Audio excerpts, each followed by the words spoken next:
No.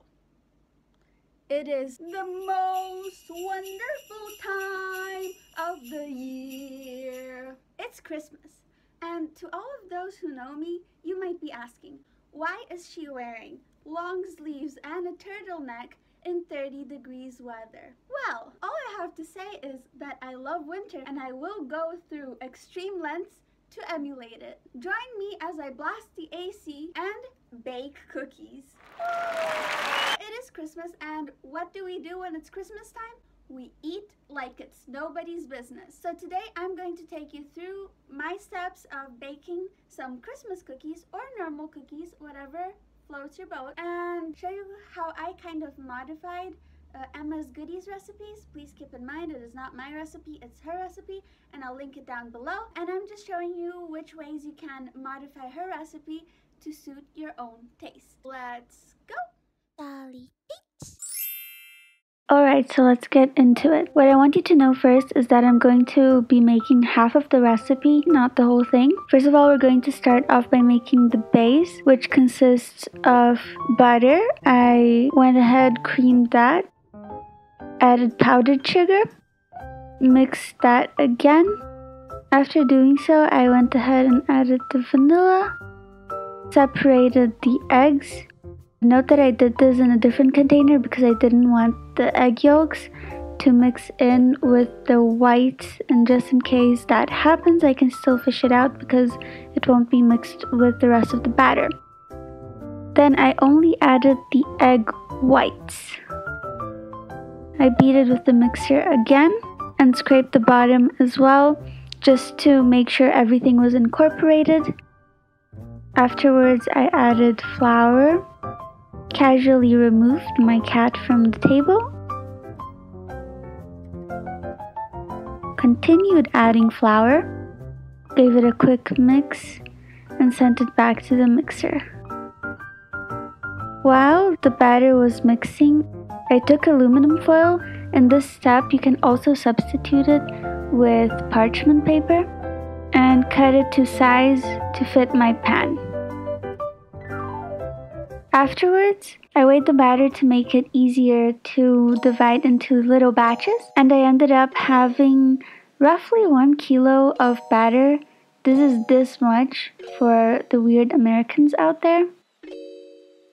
Now what I'm doing is weighing out the amount of batter I want just for the simple butter cookies.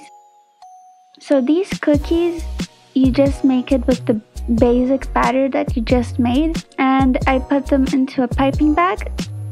Here you can see that the piping bag is inside a cup, so it keeps upright and I don't have to use my other hand to hold it. I measured out roughly 400 grams because these are my favorite cookies and I am going to do different things with them later. And then just pipe them onto the tray. One thing Emma said in her video about piping the cookies is that they don't need to be a really fancy shape, they just need to be a really consistent one. So I just made these very simple swirls and took them to the fridge. I left them in the fridge for 2 hours, and after that they were ready to bake. After making the swirls, I continued to divide the batter, and the rest of the batter I divided into 200 grams per flavor. So the first flavor I made is not exactly the same as the ones Emma does in her recipe. I put about 30 grams of cinnamon, 30 grams of brown sugar, and roughly 30 grams of chocolate powder, or Milo in this case, and I added 10 grams of flour.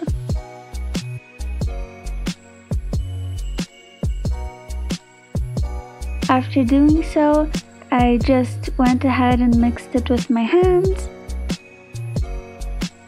And you can see when it starts to all come together, it doesn't stick to your hands, it doesn't stick to the bowl.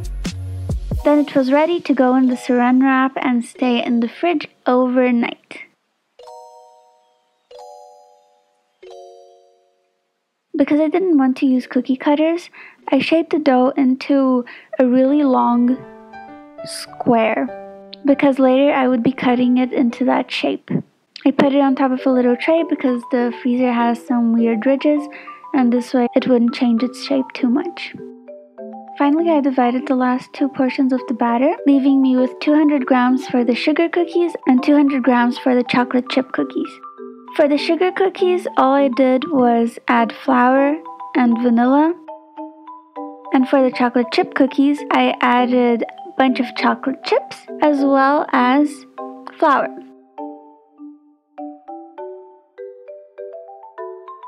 I did the same with both, just mix it with my hands and then shape them into the shape that I wanted it to be when I would cut it. After shaping all of them, I placed them in the freezer together overnight so it would be solid enough to cut into the next day. Before putting the first batch of cookies into the oven, I preheated it to 170 degrees and only baked them for 12 minutes, rotating the tray halfway through. I also prepared another sheet of aluminum foil with cookies ready to bake, so they would already be chilled to bake straight away. You can see that they form a beautiful golden brown color on the bottom and the edges. That's when you know they're ready. Here you can see I also baked some S-shaped ones to differentiate what I would do with each.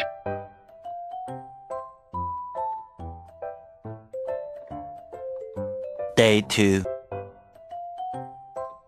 The next day, I went ahead and took my first dough out of the freezer, prepped it on a cutting board, and started cutting slices that were roughly the thickness that I wanted the cookies to be after they were done baking. This can be a little bit tricky with the chocolate chip one because they are frozen, they are quite hard to cut through, but I believe in you, you can do it.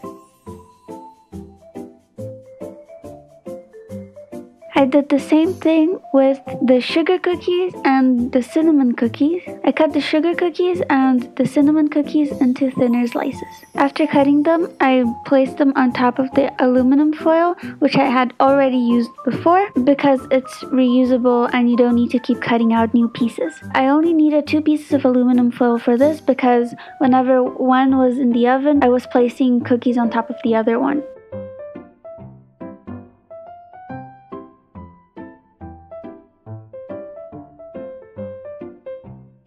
When I took the cookies out to cool, I didn't put them on a rack because I didn't find it necessary. I just took them out with tongs and placed them on top of a platter.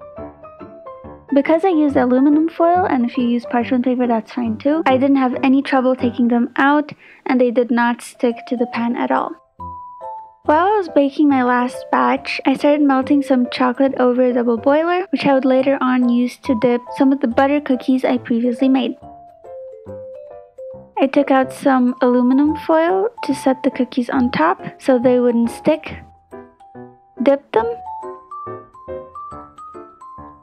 and placed them on top and took it to the fridge. You also have the option of tempering your chocolate before you do this to avoid it melting at room temperature. I didn't do that because I just left my cookies in the fridge. Now, one trick I learned with the icing artist is to spread your chocolate out on top of a piece of parchment paper or aluminum foil instead of leaving it in the bowl to harden, because then you'll have a sheet of chocolate which you can just break and eat, or you can remelt it later and it will be easier to do so. These are the cookies we made. They smell so good and they taste even better. They're super buttery and super tasty, especially the chocolate chip ones. My family absolutely loved them and we devoured them in like 3 days. Cheers! Thank you so much for watching my video. If you made it this far, leave a like and comment down below which one was your favorite. If you're new to my channel, don't forget to subscribe. I post videos every week. Stay tuned for my next video. I love you so much. Bye!